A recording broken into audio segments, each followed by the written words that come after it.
আসসালামু আলাইকুম ষষ্ঠ শ্রেণীর শিক্ষার্থীবৃন্দ, আশা করি ভালো আছো। আজকের এই ভিডিওতে আমরা তোমাদের বিজ্ঞান বইয়ের তৃতীয় অধ্যায়ের অনুশীলনী সমাধান দেখব। পৃষ্ঠা হচ্ছে ২৬ এবং ২৭ নং পৃষ্ঠার বহু নির্বাচনী, সৃজনশীল এবং সংক্ষিপ্ত প্রশ্ন সমাধান দেখব। চলো আমরা সমাধানে চলে যাই। তো দেখতে পাচ্ছ প্রথমে এখানে বহু নির্বাচনী প্রশ্ন রয়েছে, চলো এগুলোর উত্তর আমরা দেখে আসি। তো দেখতে পাচ্ছ শিক্ষার্থীরা, নিউক্লিয়াসের কাজ কোনটি? এর উত্তর হচ্ছে সাইটোপ্লাজম ধারণ করা। এরপরের প্রশ্ন, প্রাণী কোষ থেকে নিঃসৃত হয়? এর উত্তর হচ্ছে ৩টি উত্তর, অর্থাৎ ঘ নম্বর। এরপর কোনটি উদ্ভিদ কোষে থাকে না? এর উত্তর হচ্ছে সেন্ট্রোসোম। শিক্ষার্থী বন্ধুরা, এরপর আমরা দেখতে পাচ্ছি সৃজনশীল প্রশ্ন ২টি রয়েছে, ১ ও ২। চলো এগুলোর উত্তর আমরা দেখে আসি। তো দেখতে পাচ্ছ প্রথম সৃজনশীল প্রশ্ন, ক নম্বর প্রশ্ন, নিউক্লিয়াস কি? এর উত্তর হচ্ছে কোষের প্রোটোপ্লাজমের মধ্যে ভাসমান গোলাকার ঘনবস্তুটি হলো নিউক্লিয়াস। এরপর কোষের শক্তি উৎপাদন কেন্দ্র কোনটি? উত্তর হচ্ছে কোষের শক্তি উৎপাদন কেন্দ্র হলো মাইটোকন্ড্রিয়া, কারণ মাইটোকন্ড্রিয়ার অভ্যন্তরে শক্তি উৎপাদনে প্রায় সকল বিক্রিয়া ঘটে থাকে। কোষের সকল জৈবিক কাজ পরিচালনার জন্য যে শক্তির প্রয়োজন হয় তা মাইটোকন্ড্রিয়ায় সরবরাহ করে থাকে। মাইটোকন্ড্রিয়ার প্রধান কাজ শ্বসন প্রক্রিয়ায় সাহায্য করে শক্তি উৎপাদন করা, তাই একে শক্তির ধারক বলা হয়।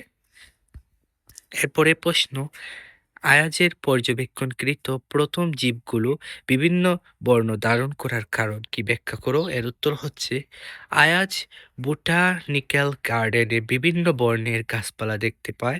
নিচে গাছপালার বিভিন্ন বর্ণ ধারণ করার কারণ ব্যাখ্যা করা হলো। উদ্ভিদের বিভিন্ন বর্ণের জন্য দায়ী হলো প্লাস্টিড।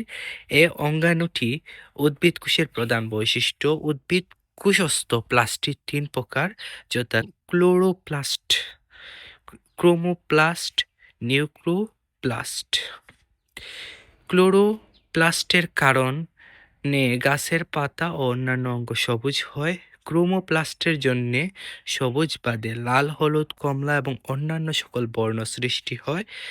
আর লিউকোপ্লাস্ট হলো বর্ণহীন প্লাস্টিড, যা কোনো রং ধারণ করে না। এগুলি সাধারণত মূলে থাকে, অর্থাৎ ক্লোরোপ্লাস্ট ও ক্রোমোপ্লাস্ট জাতীয় প্লাস্টিড উপস্থিত থাকার কারণে গার্ডেনে উদ্ভিদগুলো বিভিন্ন বর্ণ ধারণ করেছে। এরপরে প্রশ্ন হচ্ছে, আয়াজের দেখা ২ ধরনের জীবের কোষীয় বৈশিষ্ট্যের তুলনামূলক বিশ্লেষণ করো। এর উত্তর হচ্ছে, উদ্দীপকে আয়াজ বাবার সাথে বোটানিক্যাল গার্ডেনে বেড়াতে এসে বিভিন্ন বর্ণের উদ্ভিদ এবং চিড়িয়াখানায় গিয়ে বিভিন্ন ধরনের প্রাণী দেখেছিল। নিচে আয়াজের দেখা জীবগুলোর কোষীয় বৈশিষ্ট্য তুলনা করা হলো। ১. উদ্ভিদ কোষের বাইরে জড় কোষ প্রাচীর থাকে, কিন্তু প্রাণী কোষে কোনো কোষ প্রাচীর থাকে না। ২. প্রণীত উদ্ভিদ কোষে বড় কোষ গহ্বর থাকে, কিন্তু প্রাণী কোষে কোনো কোষ গহ্বর থাকে না, থাকলেও ছোট। ৩. উদ্ভিদ কোষে প্লাস্টিড থাকে, কিন্তু প্রাণী কোষে প্লাস্টিড থাকে না। ৪. সাধারণত উদ্ভিদ কোষে সেন্ট্রোসোম থাকে না, কিন্তু প্রাণী কোষে সেন্ট্রোসোম থাকে। ৫.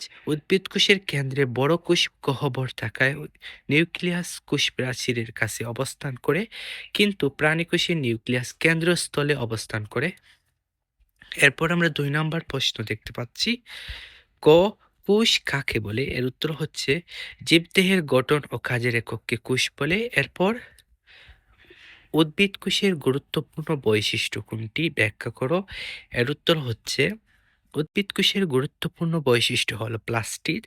একে বর্ণদ্বারও বলা হয়। পাতা, ফুল বা ফলের যে বিচিত্র রং আমরা দেখি তা সবই প্লাস্টিডের কারণে।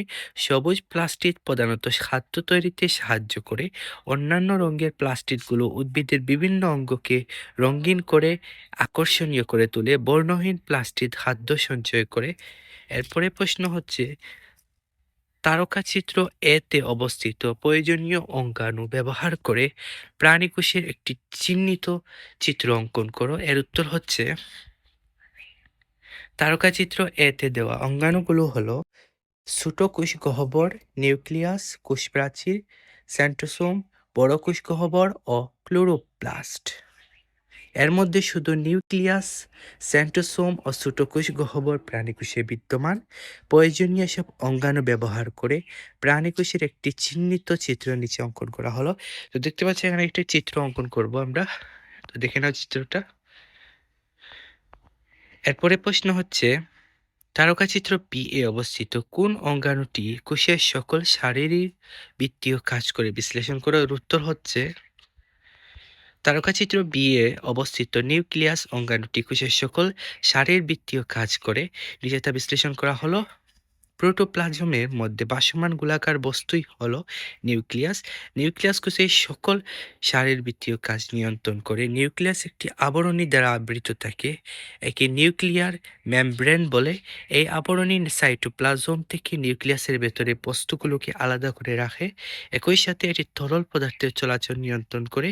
নিউক্লিয়াসের ভেতরে থাকে নিউক্লিওপ্লাজম, এর মধ্যে ক্রোমাটিন তন্তু ও নিউক্লিওলাস থাকে।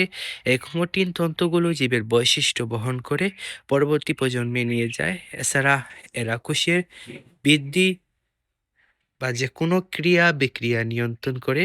অর্থাৎ নিউক্লিয়াস অঙ্গাণুটি কোষের সকল শারীরবৃত্তীয় কাজ নিয়ন্ত্রণ করে। এরপরে দেখতে পাচ্ছি শিক্ষার্থী বন্ধুরা, সংক্ষিপ্ত প্রশ্ন রয়েছে 3টি। চলো এগুলোর উত্তর দেখে আসি। 1. ব্যাকটেরিয়ার কোষের ধরন ব্যাখ্যা করো। এর উত্তর হচ্ছে, ব্যাকটেরিয়া আদিকোষ জীব। নিউক্লিয়াসের উপস্থিতি বা অনুপস্থিতির ভিত্তিতে কোষকে প্রধানত দুই ভাগে ভাগ করা যায়, যথা আদিকোষ ও প্রকৃত কোষ। আদিকোষে নিউক্লিয়াস কোনো আবরণী দ্বারা আবদ্ধ নয়। ব্যাকটেরিয়ার নিউক্লিয়াসে কোনো আবরণ না থাকার ফলে ব্যাকটেরিয়া কোষ আদিকোষ। এরপরে প্রশ্ন হচ্ছে, কোন অঙ্গাণুকে কোষের বর্ণদ্বার বলা হয়? ব্যাখ্যা করো। এর উত্তর হচ্ছে, প্লাস্টিডকে কোষের বর্ণাধার বলা হয়।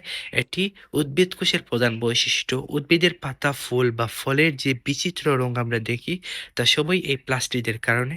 সবুজ প্লাস্টিড খাদ্য তৈরিতে সাহায্য করে।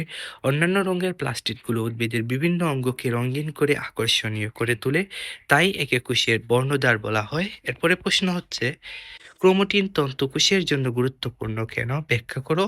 এর উত্তর হচ্ছে, নিউক্লিয়াসের অভ্যন্তরে সুতার ন্যায় কুণ্ডলী পাকানো বা খোলা অবস্থায় যে অঙ্গাণু থাকে তাকেই ক্রোমাটিন তন্তু বলা হয়।